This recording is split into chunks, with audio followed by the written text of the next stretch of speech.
ప్రఫుల్లా ఏం చేస్తున్నావు? ఇదిగోండి మీకు వేడి వేడిగా బెండకాయ గుత్తులు చేశాను. చూసారా? ఈ బెండకాయ గుత్తులు ఎలా చేసుకోవాలో చూసేద్దామా మరి? ఓకే. అన్ని బెండకాయలు చిన్న చిన్న బెండకాయలు ఏరి తీసుకున్నానండి. చిన్న బెండకాయలు అయితే కూరకు బాగుంటాయి. చూసారా? ఇది నేను వెనకాల తోడు మీద తీస్తున్నాను, పైన తోడు ముంచేస్తున్నాను. ఇలా మజ్జిగ చీల్చుకోవడం అంతే. ఓకేనా అండి? కొంచెం సేపు ఇట్లా ఆరబెట్టాలండి. ఇలా మనం చీలికలు చేసుకున్నాం కదా, ఇవన్నీ కొంచెం సేపు ఆరబెట్టాలి. నేనైతే ఆరబెట్టేశాను, అయిపోయింది. ఇప్పుడు ఇందులో స్టఫింగ్కి కొంచెం శనగపిండి తీసుకున్నాను నేను. ఈ బెండకాయలకి సరిపడా శనగపిండి. దీనిలో మనం ఇప్పుడు తగినంత ఉప్పు వేసుకుందాం, ఎవరికి టేస్ట్ తగ్గట్టు వాళ్ళు. ఓకే. అండ్ తర్వాత తగినంత కారం. ఓకే, వేసుకుని కొంచెం నూనె వేసుకుందామండి. సో దట్ అది గట్టిగా అవ్వకుండా మంచిగా క్రిస్ప్గా వేగుతుంది అన్నమాట. దీన్ని వేసుకుని దీన్ని అంతా ఇలాగా దీన్ని ఇట్లా బెండకాయల్లో స్టఫ్ చేసేసుకోవడమే.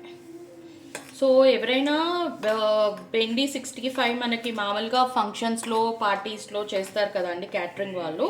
అది కొంచెం ఆయిల్ ఎక్కువ పడుతుంది. అలా ఆయిల్ ఎక్కువ వద్దు, కొంచెం చాలు అనుకున్న వాళ్ళు ఇట్లా చేసుకోవచ్చు అనమాట. చూసారా? నేను ఇప్పుడు దీన్ని ఎట్లా బెండకాయలో స్టఫ్ చేస్తున్నాను.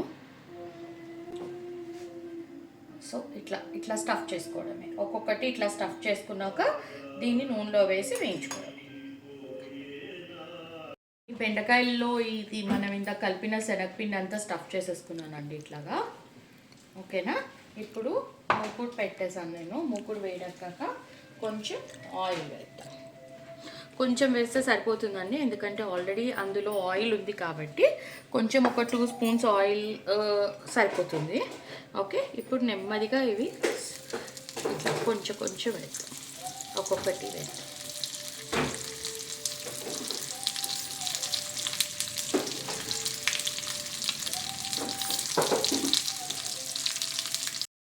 ముక్కలు ఇది అవ్వకుండా లైట్ పైన ఇట్లా ఒక్కసారి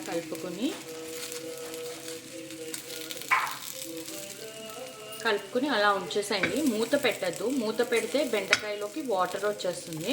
దీన్ని ఇట్లానే కొంచెం సిమ్ పెట్టేసి సిమ్ టు మీడియం ఫ్లేమ్లో వేయించుకుంటే సరిపోతుందండి. బెండకాయలు ఆల్మోస్ట్ వేగిపోయాయి. ఒక 2 మినిట్స్ ఇట్లా ఉంచేసి నేను తీసేస్తానండి, ఎందుకంటే మూకుడు వేడికి కొంచెం ఇదవుతుంది కదా. 2 మినిట్స్ చేసి డిష్ అవుట్ చేసేసుకుంటాం. బెండకాయలు ఇలా వేగిపోయాయండి, బాగా కాలిపోతుంది. చూసారా ఎంత బాగా అయిందో? ఇది తక్కువ ఆయిల్ తోటి 65 లాగా చేసుకోవచ్చు అండి.